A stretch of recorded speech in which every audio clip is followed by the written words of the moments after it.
네, 반갑습니다. 엠마오 요리문답입니다. 자, 지난주 이야기 잠깐 복습해보고 시작하겠습니다. 이 신문, 예수님이 우리 죄를 가져갈 수 있었던 이유는 무엇인가요? 아니, 하늘에 계신 분이 어떻게 우리 죄를 가져가요? 그러니까 예수님이 내려오셨죠. 예수님이 육신을 입고 직접 이 땅에 오셨기 때문입니다. 자, 그 다음 예수님은 우리 죄를 가져가신 뒤 어떻게 하셨나요? 죄를 가져가신 다음에 그 죄에 합당한 대가를 치르셨죠. 그것이 바로 우리가 알고 있는 예수님의 고통이었죠. 고난으로 그 죄값을 치르셨습니다. 그리고 이 모든 과정을 하신 이유는 우리를 사랑하시기 때문에 라고 얘기해요. 참 놀라운 이야기를 우리가 들었습니다. 자, 그럼 결과적으로 우리는 그걸 물어보게 돼요. 오케이, 그러면은 예수님의 그 사역을 통해서 우리한테 뭔 일이 일어난 건데요? 우리한테 뭐가 달라졌는데요? 그것이 바로 오늘의 질문인 거죠. 같이 읽어볼게요. 예수님의 고난으로 우리에게 어떤 일이 일어났나요? 자, 일단 우리 인간의 비참한 상태부터 먼저 한번 떠올려 봅시다. 자, 원래는 하나님이 인간을 창조하셨을 때 너무너무 좋은 세상이었어요. 왜? 하나님의 성품인 선함과 생명으로 세상이 굴러갔으니까. 지금 우리를 괴롭게 하는 악함과 죽음이 없었어요, 원래.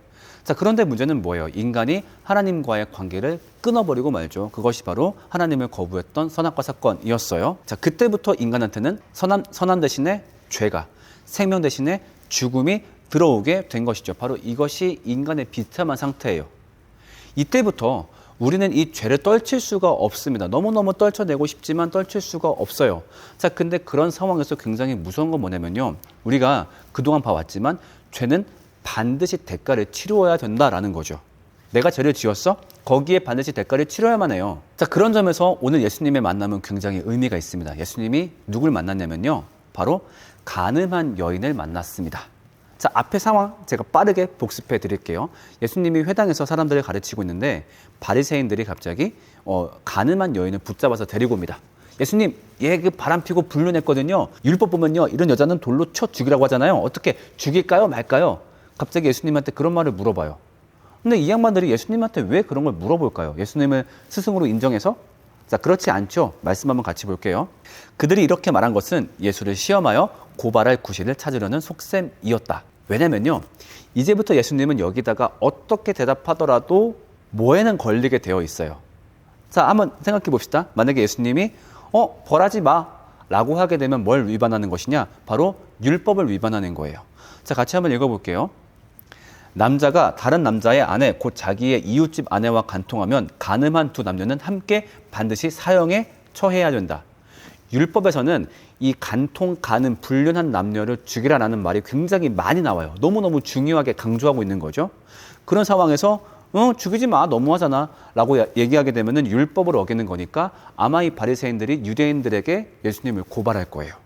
자, 근데 만약에 반대로 오케이, 율법에서 죽이라고 했으니까 얘 죽여라고 하면 무슨 일이 벌어질까요? 그것은 로마법을 위반하는 게 됩니다. 당시에 이스라엘을 다스리던 국가는 로마였고 로마의 법대로 일이 진행이 돼야 돼요. 근데 로마의 재판관도 아닌 예수님이 이 사람을 죽여라고 하게 되면 그것은 그냥 살인죄가 되는 거죠. 그러니까 어떻게 대답하더라도 뭐 하나는 걸릴 수밖에 없는 상황이 되었습니다.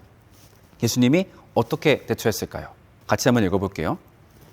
그러나 예수께서는 몸을 굽혀서 손가락으로 땅에 무엇인가를 쓰셨다. 예수님이 뭐라 썼을까요? 그렇게 알고 있는 분들이 있어요. 예수님이 땅바닥에다가 죄 없는 자가 돌로 쳐라. 근데 그건 사실이 아니에요. 그거는 이따가 예수님이 직접 말씀하신 거고 성경은요, 이때 뭐라 쓰셨는지 말하지 않고 있어요. 왜 그러냐면 그게 중요하지 않은 거죠. 왜 중요하지 않냐? 예수님이 무시하고 땅바닥에 낙서한 거예요, 이렇게. 좀 상황을 떠올리면 좀 웃기죠? 자, 예수님, 오케이, 죽일까요? 어떻게 할까요? 이렇게 그냥 장난치신 거예요. 갑자기 땅바닥에다가. 그러니까 바리새인들이 열받아요. 재촉하는 거죠. 아, 어떻게 할까요? 대답 안 하실 거예요? 라고 하니까 그제서야 대답하시죠. 예수께서 몸을 일으켜 말씀하셨다. 너희 가운데 죄가 없는 사람이 먼저 이 여자에게 돌을 던져라. 무슨 말이에요? 이게 장난치고 있다가 재촉하니까 그래. 그래. 율법대로 죽여야지. 어떻게 할까? 니들 중에서 죄 없는 애가 죽여. 그럼 되겠다. 그치? 시작.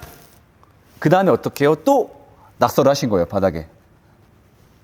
그러니까 예수님이 참 개구쟁이신 것 같아요, 실제 성격이. 우리가 흔히 예상하듯이 엄청 근엄하고 그러신 분이라기보다 굉장히 장난기가 많으신 분인 것 같아요. 그렇게 얘기하고 낙서하시는 거죠. 사람들이 그 말 들으니까 어때요? 양심에 찔리는 거죠. 내가 죄가 없진 않거든. 그러니까 이 여자는 지금 죄가 드러났을 뿐이고 나도 드러나지 않은 죄가 많이 있다 보니까 치지 못해요. 그러니까 어떡합니까? 사람들이 하나하나 가는 거죠. 많은 이로부터 시작하여 다 떠나가고 마침내 예수만 남았다. 여자는 그대로 있었다. 그러니까 예수님이 또 장난기가 발동하십니다. 뭐라고 말씀하시나요? 여자여, 사람들은 어디에 있느냐? 너를 정죄한 사람이 한 사람도 없느냐? 그러니까 낙서하다가 사람들이 다 가니까 야, 사람들 다 어디 갔어? 아까 너한테 뭐라 하던 사람들 어디 간 거야? 너 아무도 뭐라고 안 한 거네, 그치? 그치? 갑자기 장난치십니다. 여자가 다 떠나가고 없습니다 라고 말을 하죠. 그러니까 예수님이 뭐라 말씀하셨죠? 나도 너를 정죄하지 않으니 다시는 죄를 짓지 마라. 이 사건은요, 심플한 사건이 아니라 구약의 원칙을 뒤엎어버리는 사건이에요. 우리가 아까 봤지만 죄는 어떻게 돼요? 죄는 반드시 대가를 치러야 된다니까요. 죄는 반드시 벌을 받아야 돼요. 그게 본인이 벌을 받든 동물한테 벌을 받게 하든 반드시 대가를 치러야 돼요. 근데 예수님이 그 원칙을 깨버렸어요. 이게 가능한 이유가 뭐예요? 예수님이 이거 해결하려고 온 사람이니까. 이거 해결하려고 오신 분이니까. 인간에게 죄성이 있어요. 이놈의 죄를 떨치지도 못해. 근데 죄를 갖고 있으면 처벌을 받아야 돼요. 그래서 예수님이 하신 게 뭐예요? 이 죄의 값을 자기가 대신 치르시는 거. 그래서 인간들이 이 죄 때문에 내가 처벌받을까 두려워하지 않게 그 죄의 값을 가져가는 거. 그러신 분이니까 이 사람을 용서할 수 있는 권위가 예수님한테는 있었던 거죠. 그래서 그 후에 예수님이 뭐라 말씀하세요? 내가 곧 그 임을 믿지 않으면 너희는 너희의 죄 가운데서 죽을 것이다. 얘들아, 너희 죄 때문에 원래 죽어. 그 죄는 원래 대가를 치를 수밖에 없는 거거든. 근데 내가 그 대가 대신 치르려고 온 거야. 그러니까 내가 그임을 믿어. 그가 누구예요? 이 죄의 문제를 해결하는 구원자. 내가 곧 내가 그라. 이거 어디서 들어본 적 있지 않아요? 그쵸? 우리 함께 봤어요. 언제? 예수님이 사마리아 여인을 만났을 때. 예수님이 말씀하셨죠. 내가 그라. 사마리아 여인이 물어봤어요. 근데 메시아가 와야 우리가 영과 진리로 예배할 수 있지 않나요? 응, 내가 그라. 메시아 무슨 뜻이에요? 구원자. 인간이 죄 때문에 벌 받을 수밖에 없고 무엇보다 마지막에 멸망할 수밖에 없는데 그 죄의 문제를 해결하는 구원자가 예수님이신 거죠. 자, 그렇게 예수님은 이 죄의 문제가 해결됨을 보이신 거예요. 자, 그런데 예수님은 또 하나 해결하실 게 있죠. 그게 바로 뭐예요? 여기 보이는 사망이에요. 여러분, 우리가 사망을 단순히 어떤 생물학적 작용 원리라고 알고 있을 때가 있는데 사망은 분명히 죄 때문에 온 것입니다. 성경에 보면 나와 있어요. 죄의 삭은 사망이다. 하나님과 관계가 끊겼기 때문에 사망이 들어온 거죠. 그렇다는 얘기는 뭐예요? 죄가 해결되었다면 이 사망도 해결됐음을 보이셔야 돼요. 누굴 통해서? 바로 나사로와의 만남을 통해서 그걸 보이셨죠.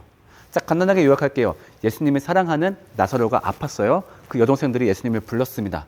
근데 예수님이 가고 있는 길에 이미 나사로가 죽게 돼요. 근데 예수님은 동요하지 않으십니다. 예수님이 가가지고 나사로를 직접 살리셨거든요. 그러니까 이것 통해서 뭘 보여주시는 거예요? 얘들아, 사망 있잖아. 이거 해결 안 되는 것 같지? 불가능한 것 같지? 내가 직접 보여줄게. 사망의 문제 이제 해결되었어. 같이 한번 말씀 읽어볼게요. 시작. 예수께서 이르시되 나는 부활이요 생명이니 나를 믿는 자는 죽어도 살겠고 무릇 살아서 나를 믿는 자는 영원히 죽지 아니하리니 이것을 내가 믿느냐. 얘들아, 나를 믿으면 아까 말했듯이 죄의 문제 해결돼. 그리고 너희를 두렵게 하는 그 죽음의 문제 또한 해결돼. 즉 나는 너희의 죄와 사망을 해결하기 위해 온 존재야. 자, 아까 문 다시 읽어봅시다. 예수님의 고난으로 우리에게 어떤 일이 일어났나요? 바로 우리의 죄와 사망이 해결되었습니다. 이것이 바로 예수님 사역의 목적이다라고 하는 것이죠. 자, 우리 이야기를 조금 더 확장해서 이렇게 한번 물어봅시다. 여러분, 우리한테 복음이 왜 필요한가요? 우리가 지금 들은 이 이야기, 예수님의 이야기가 우리한테 왜 필요한가요? 그것은 다름 아니라 우리가 행복하기 위해 이 복음이 필요한 겁니다.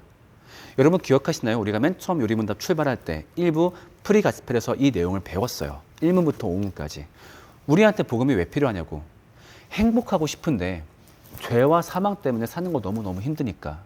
근데 이 죄와 사망을 해결한 분이 예수님이기 때문에 그 예수님의 이야기가 우리한테 필요한 것이죠. 그래서 가끔가다 이제 복음을 특히 좀 교회를 오래 다니셨거나 착하신 분들은 좀 그렇게 보실 때가 있어요. 뭐 하나님을 경배하기 위해서 복음이 필요합니다. 주님을 더욱더 알기 위해서. 뭐 그런 것도 틀린 말은 아닌데요. 조금 이기적인 관점으로 이 복음을 바라보면 좋겠어요. 복음은요, 우리의 행복입니다. 우리가 행복하기 위해서 복음이 필요해요. 실제로 복음이 이것을 겨냥하고 있거든요. 우리 삶을 불행하게 만드는 죄와 사망, 이것을 해결하기 위해서 예수가 오셨대요. 같이 한번 읽어봅시다. 시작. 그리스도 예수 안에서 생명을 누리게 하는 성령의 법이 당신을 죄와 죽음의 법에서 해방하여 주었기 때문입니다. 복음의 목적은 무엇이다? 행복이래요. 때문에 여러분이 이 복음을 공부하면서 먼저 행복하면 좋겠어요. 그게 먼저예요. 행복하기 위해서 예배하고 행복하기 위해서 뭐를 하고 이게 아니라 이 복음의 이야기를 통해서 행복을 발견했기 때문에 그게 즐거워서 예배하고 찬송하고 헌신하는 겁니다. 때문에 여러분들이 이 복음 안에서 행복을 먼저 발견하시면 좋겠어요. 복음은요, 인간이 행복할 수 있는 가장 실질적인 방법입니다. 저 또한 그래서 복음을 믿고 복음을 가르치고 있고요. 자, 나눔 과제 같이 한번 읽어볼게요. 첫 번째, 시작. 가늠한 여인 나사로가 우리에게 지니는 의미는 무엇인가요? 한번 오늘 내용 돌이켜보시면 좋겠고요. 두 번째, 시작.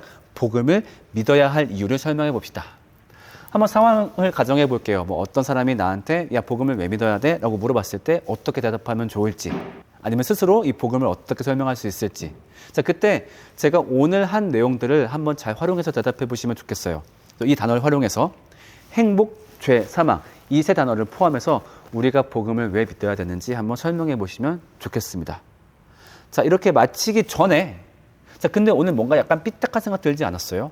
뭐냐면은, 정말로 내가 복음을 통해서 행복을 누리고 있나? 아닌 것 같은데, 왜냐면은, 죄와 사망이 정말 해결됐다고 그렇게 말을 할 수 있을까?